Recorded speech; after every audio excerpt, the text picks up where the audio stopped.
فَأَمَّا الْيَتِيمَ فَلَا تَقْهَرْ، یہ اس کا آخری پیسیج ہے، ابھی ہم لیسن اخذ کرتے ہیں. Therefore treat not the orphan with oppression. بہت پاورفل ٹپ ہے اور یہ بڑا زبردست لیسن ہے سورہ زحا میں کہ جب تم خود پین میں ہو نا تو اس پین کو تم ریلیف کیسے کرو گے. یہ سائنٹیفکلی پروون ہے، دوسروں کی پین آسان کر کے. یہ ہے سب سے بڑی بات. یہ ہے جو بندہ خود پین میں ہوتا ہے نا وہ پھر دوسروں کی بڑی زبردست مدد کرتا ہے. اسی لیے اللہ کے نبی صلی اللہ علیہ وسلم چونکہ خود اس غم سے گزرے ہوئے، یتیم تھے اللہ کے نبی صلی اللہ علیہ وسلم، تو اس لیے اللہ کہہ رہا ہے فَأَمَّا الْيَتِيمَ فَلَا تَقْهَرْ، اے نبی اس لیے آرفن کو ٹریٹ اچھا کرو، اپریشن کے ساتھ ٹریٹ. یہ نہیں کہ اللہ کے نبی کرتے تھے، لیکن یہ کہ ان کے تھرو میسیج دیا جا رہا ہے. وَأَمَّا السَّائِلَ فَلَا تَنْهَرْ and repulse not the one who asks. اسی لیے اللہ کے نبی سے جب بھی کوئی کچھ مانگتا تھا آج تک انکار نہیں کیا ہی نہیں کبھی انکار اللہ کے نبی صلی اللہ علیہ وسلم نے. تو میسج کیا دیا جا رہا ہے کہ اب چونکہ تمہارا دل نرم ہے غم سے اور تم نے خود وہ چیز دیکھی ہے تو اس لیے اب دوسروں کے ساتھ بہت نرمی برتاؤ. وَأَمَّا بِنِعْمَتِ رَبِّكَ فَحَدِّثْ and proclaim the grace of your Lord، اور اللہ تعالیٰ کی حمد بیان کرو. اب ہم ذرا لیسنز کی طرف آ جاتے ہیں. پہلے 2 لیسن ہم نے نکالے کہ پہلے 3 کے اللہ کے نبی صلی اللہ علیہ وسلم ایون ان پہ غم آیا ہے. تو غم کوئی بری بات نہیں ہے، ٹھیک ہے نا. غم کو سزا نہ سمجھیں.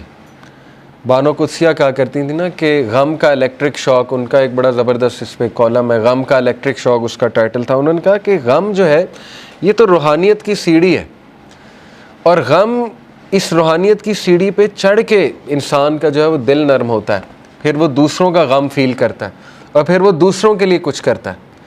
ادروائز تو انسان مزے میں ہے نا، اس کو کچھ آ ہی نہیں رہا تو پھر نہ اس سے کوئی کام ہوگا نہ وہ اللہ کے لیے کچھ کرے گا. جیسے میں اکثر مثال دیتا ہوں، دیکھیں عمران خان صاحب کی والدہ کو غم، اگر وہ غم نہ آتا کینسر والا تو شوکت خانم تو آج نہ ہوتا نا. کتنے لوگ مستفید ہو رہے ہیں شوکت خانم سے، تو ایک غم نے دیکھیں انہیں کیا کرنے پہ مجبور کر دیا. اسی طرح کئی لوگوں کی آپ سٹوریز پڑھیں گے کہ ایک غم نے ان کو پتہ نہیں کتنا بڑا جو ہے وہ عظیم ایک لیڈر بنا دیا یا ایک بہت بڑا فلنتھروپسٹ بنا دیا، کیونکہ وہ اس غم سے گزرے تھے. تو اس لیے اللہ کے نبی صلی اللہ علیہ وسلم کو بھی غم آیا، نبیوں کو بھی غم آیا ہے. لیکن یہ کہ دوسرا لیسن یہ ہے کہ ہر اندھیر کے بعد صبح ہے. کوئی بھی سچویشن مکمل اندھیری نہیں ہوتی ہے. ہاں مکمل اندھیری تب ہے جب آپ انسانوں پہ ریلائی کر رہے ہیں، پھر مکمل اندھیر ہے، کیونکہ انسان نہیں دے سکتا. اللہ تعالیٰ نے قرآن مجید میں کہا کہ جو مانگنے والا ہے وہ بھی ضعیف ہے اور جس سے مانگا جا رہا ہے وہ بھی ضعیف ہے. ضعف الطالب والمطلوب، آئی تھنک یہ آیت ہے. اس سے کیا آپ کو پتہ ہے کتنا پاورفل لیسن اس سے ملتا ہے کہ اللہ نے مثال دی کہ جو مشرک ہے نا، جس سے وہ مانگ رہا ہے، جس شرک کر رہا ہے، وہ اتنی ویک چیز ہے کہ پہلی تو بات وہ اسے دے نہیں سکتا، اور جو مانگنے والا ہے وہ بھی ویک ہے. اس کا اپوزٹ کیا ہے؟ علماء کرام آپ کو پتہ ہے کہتے ہیں کہ اس کا اپوزٹ کیا ہے. اس کا اپوزٹ یہ ہے کہ تو مانگ کس سے رہا ہے؟ اللہ سے، ہو از دی موسٹ پاورفل. تو مانگنے والا بھی کیسا ہونا چاہیے؟ اگر وہاں تھا کہ مانگنے والا ضعیف ہے اور جس سے مانگا جا رہا ہے وہ بھی ضعیف ہے، تو یہاں کیا ہونا چاہیے کہ مانگنے والا وہ بھی پاورفل ہونا چاہیے اور جس سے مانگا جا رہا ہے وہ تو ہے ہی. تو اس لیے اللہ سے ایسے ویسے نہیں مانگنا. اللہ تعالیٰ سے جب مانگنا ہے تو تگڑا بن کے مانگنا ہے. اتنا توکل، اتنا بلیف ہونا چاہیے. یہی تو مومن کی مثال ہے. مشرک کی مثال کیوں اللہ نے کہا ضعیف ہے مانگنے والا؟ کیونکہ اس کے ہارٹ میں ڈاؤٹس ہیں، اس کو مانگنا ہی نہیں آ رہا ہے، اس کو پتہ ہی نہیں ہے میں نے مانگنا کیسے. لیکن بلیور کے ہارٹ پہ اللہ تعالیٰ نے ایسا جو ہے وہ ایک یقین طاری کیا ہوا ہے کہ وہ مانگنے والا بھی بہت اسٹرانگ ہے اور جس سے مانگا جا رہا ہے وہ تو پھر اللہ ہے. تو یہ بات آپ ہمیشہ یاد رکھیں، ٹھیک ہے؟ کبھی بھی ڈاؤٹ نہیں کرنا اللہ کو اور پھر تگڑا بن کے مانگنا ہے. اللہ سے جب مانگتے ہیں تو پھر 100% ہوپ کے ساتھ مانگتے ہیں. یہ دعا کے آداب میں شامل ہے. اللہ کے نبی صلی اللہ علیہ وسلم نے فرمایا تمہاری دعا تب تک قبول ہوتی رہے گی جب تک تم یقین سے مانگو گے. جیسے اس میں تھوڑا سا ڈاؤٹ آ گیا، جیسے اس میں یہ بات آ گئی کہ پتہ نہیں اللہ کرے گا نہیں کرے گا، تو وہ دعا پھر فالٹی دعا ہے. اس میں پھر کمی ہے اس دعا میں، اس میں پھر بہت زیادہ یقین آنے کی ضرورت ہے. تو اس لیے ان چیزوں پہ ورک کرنا چاہیے. دیکھیں ویلیو ایڈڈ چیزیں یہی ہے کہ اپنا یقین بڑھاؤ، اپنا توکل بڑھاؤ، ٹھیک ہے؟ تو بہرحال یہ ہمارا دوسرا لیسن تھا کہ ہر اندھیر کے بعد جو ہے وہ روشنی آئے گی ہی آئے گی. اور پھر تیسرا لیسن یہ کہ اللہ کے نبی کو اللہ سبحانہ و تعالیٰ یہ دلاسا دے رہے ہیں، یہ تسلی دے رہے ہیں کہ تمہارے لیے جو آنے والی جو دنیا ہے کی زندگی ہے, آنے والی جو زندگی ہے وہ اس سے بھی بہتر ہے. یہ تو ہے ہی اللہ کے نبی, لیکن یہ کہ وہ اس سے بھی بہتر ہے. اور پھر اگلا لیسن ہم نے پڑھا کہ تیرا رب تجھے ایسا دے گا کہ تو راضی ہو جائے گا.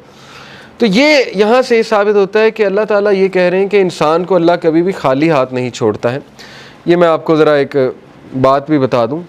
A man from Kufa came to ask Sayyidina Muhammad al-Baqir whether the hadith of the Prophet's intercession was authentic. رسول اللہ کی جو شفاعت ہے اس کے بارے میں پوچھنے آیا کہ کیا یہ authentic ہے.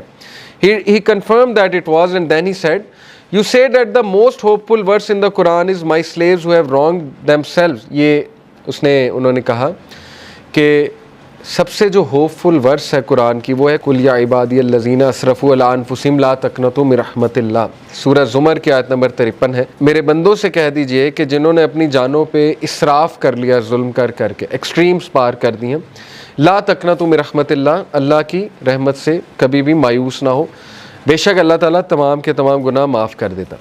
وہ کہتے ہیں وی سے however the most hopeful verses وَلَسَوْفَ يُؤْتِيكَ رَبُّكَ فَتَرْضَىٰ.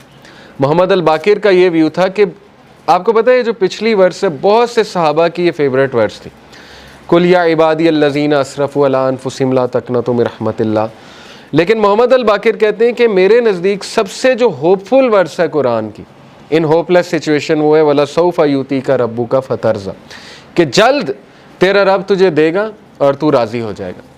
اب وہ دے گا کیا, اس پہ آپ نے ویٹ کرنا ہے, ٹھیک ہے, آپ نے دیکھنا ہے کہ اللہ کی طرف سے جو ہے وہ کیا ہوتا ہے. تو بہرحال we learn from this that happiness is coming, خوشی آئے گی, اور یہ کہ ہر غم کے بعد نیا دن ہے, ہر اندھیر کے بعد نئی صبح ہے, اور ہر ڈیفیکلٹی کے بعد ایز ہے. ڈیفینیٹلی یہ تو ہے ہی.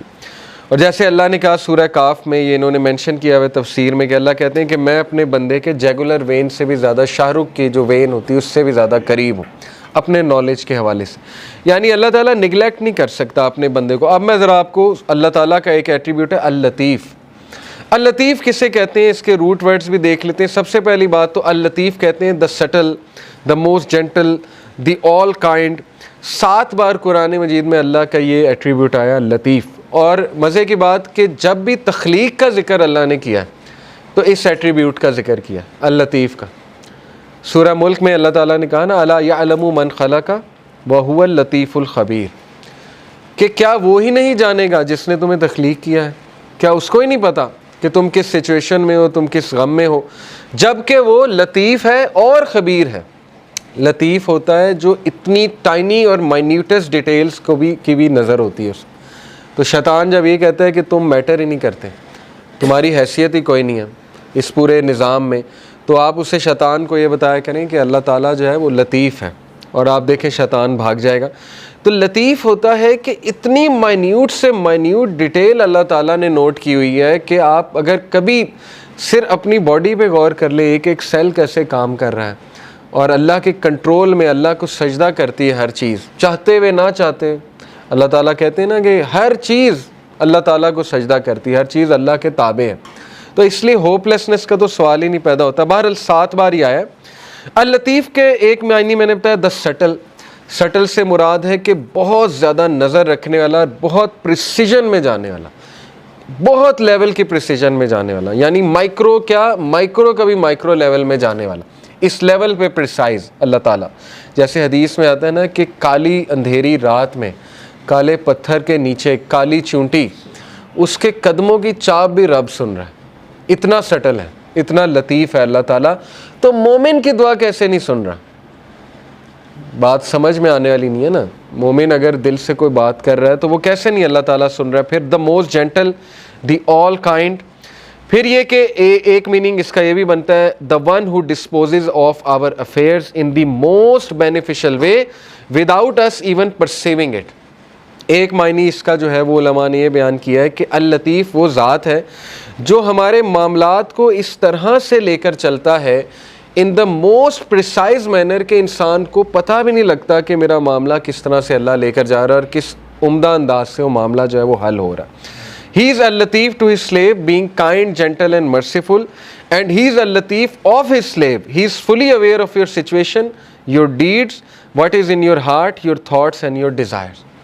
ایک ایک چیز اللہ کو پتہ ہے، آپ کے دلوں کا حال، آپ کے اعمال، آپ کی کنڈیشن، آپ کی اسٹیٹ، آپ کے مسائل، آپ کے غم، کیا ہونے والا ہے آپ کے ساتھ یہ بھی پتہ ہے، وغیرہ وغیرہ، یہ ساری باتیں اس میں آتی ہیں۔ تو موسٹ کائنڈ، موسٹ سٹل اور موسٹ گریشیس، یہ چند ایک معنی ہے۔ لطیف کا جو روٹ ورڈ ہے وہ ظاہر ہے لام طوافہ لطافہ، which points out to 4 main meanings۔ اب میں عربک لغت کے مطابق آپ کو لطیف کے 4 میننگز جو ہے وہ بتاتا ہوں۔ The first meaning is to be kind, gentle, mild, affectionate, soothing and to bestow with kindness۔ پہلے ورڈ کا تعلق کائنڈنس کے ساتھ ہے، جینٹلنس کے ساتھ ہے، ٹھیک ہے نا، ہم کہتے ہیں نا یہ لطیف ہے یہ شخص بڑا، تو اس سے مراد ہے کہ بہت جینٹل ہے، بہت زیادہ نرم ہے، تو ایک اس کا یہ ہے۔ The second main meaning is to be thin, delicate, refined، یعنی بہت مائنیوٹ ڈیٹیلز، تھن سے مراد ہے مائنیوٹ ڈیٹیل، ریفائنڈ سے مراد ہے minute detail. Third is to be subtle, subtle سے مراد ہے بہت زیادہ باخبر، ٹھیک ہے نا، سٹل کو ویسے بھی جی سٹل سے مراد ہے بہت زیادہ باخبر۔ And to know the details of all the affairs, باخبر ہونا تمام کے تمام ڈیٹیل، ایک ایک ڈیٹیل کے بارے میں باخبر ہونا۔ اور چوتھا جو میننگ ہے، it is to treat with regard for circumstances, یعنی سرکمسٹانسز کے مطابق دینا بندوں کو، یہ بھی لطیف کا ایک آپ کہہ لیں ایٹریبیوٹ آتا ہے، اور سرکمسٹانس کے مطابق بندوں کو دینا۔ اور یہ جو ہے 7 سے 8 بار، 8 ٹائمز آیا ہے، اور ان میں سے ایک بار اس طرح سے آیا قرآن میں وَلْيَتَلَطَّفْ، یہ آپ کو پتہ ہے وَلْيَتَلَطَّفْ بھی استعمال ہوا ہے، اور باقی یہ کہ لطیفٌ خبیر، جیسے اللہ نے کہا نا وَلْيَتَلَطَّفْ کا مراد ہے لیٹ ہم بی کاشیس، کہ کاشیس ہو جائے، باخبر ہو جائے ایک دم سے، تو لطیف جو ہے اس کا مطلب ہے باخبر ہونا۔ لنگوسٹکلی the concept of لطف refers to being so kind to someone that they don't notice as well as something that's too tiny or too subtle to be seen or left۔ بڑی خوبصورت بات ہے، اس پہ ذرا غور کریں۔ لکھنے والے کہتے ہیں کہ یہ جو لطیف کا کنسیپٹ ہے یہ ایسا ہے کہ اللہ تعالیٰ اس طرح سے مدد کر رہا ہوتا ہے بندے کو کہ بندے کا گمان بھی نہیں جاتا، یعنی بندہ نوٹ بھی نہیں کرتا ہے، اور اس سے جب نوٹ ہوتا ہے تو ظاہر ہے کہ پھر وہ سجدے میں گر جاتا ہے کہ اللہ تعالیٰ نے کیسے میری مدد کی ہے، اور ایسے طریقے سے کہ they don't notice as well as something that's too tiny or too subtle to be seen or felt، یعنی اللہ کی مدد آ رہی ہوتی ہے لیکن انسان کو احساس نہیں ہو رہا تھا، لیکن اللہ تعالیٰ اس کو اکیلا نہیں چھوڑ رہا ہوتا۔ یہ ہے بیسکلی لطیف کی implication. It also means to know secrets and minute details of things and to be able to do what others can't do۔ اس سے یہ بھی مراد ہے کہ ایسے ایسے مسئلے حل کرنے والا جو کوئی اور حل نہیں کر سکتا، اس کو بھی لطیف کہتے ہیں۔ یعنی کوئی بہت کسی کو بیماری نکل آئی ہے، 0% چانس ہے، ٹھیک ہے نا، آپ نے کئی واقعات سنے ہوں گے، اللہ تعالیٰ صحت دے دیتا ہے، تو وہ اللطیف، اللہ تعالیٰ اپنا ایٹریبیوٹ تو دکھا رہا ہے کریشن میں کہ میں ڈیڈ کو لائف دینے والا ہوں، ہوپ لیس سچویشنز کو میں لائف دیتا ہوں۔ اللہ نے کتنی مثالیں دی ہیں کہ یہ جو سخت زمین ہے ڈیڈ پڑی ہوئی ہے، بارش ہوتی ہے اللہ تعالیٰ اس میں سے پودے اگا دیتا ہے۔ ڈیڈ چیز کو لائف دینا اللہ کے لیے کیا مشکل ہے، تو یہ دکھاتا بھی اللہ، یہ صرف یہ نہیں ہے کہ صرف اللہ نے بات کی ہے، یہ زندگی میں آپ دیکھیں گے کئی مثالیں، کئی لوگ آپ کو مل جائیں گے وہ کہیں گے ہوپ لیس سچویشن تھی لیکن پتہ نہیں اللہ تعالیٰ نے کیا کیا، کیسے چلا رہا ہے اللہ تعالیٰ۔ اللطیف refers to his infinite kindness and his complete knowledge with which he bestows gifts and favors on us۔ اللطیف کا ایک امپلیکیشن یہ بھی ہے کہ کبھی اللطیف کو ڈاؤٹ نہ کرنا، جو کچھ وہ دے رہا ہے نا اس کے پیچھے اتنی پریسائز کیلکولیشن ہے کہ آپ اندازہ بھی نہیں لگا سکتے۔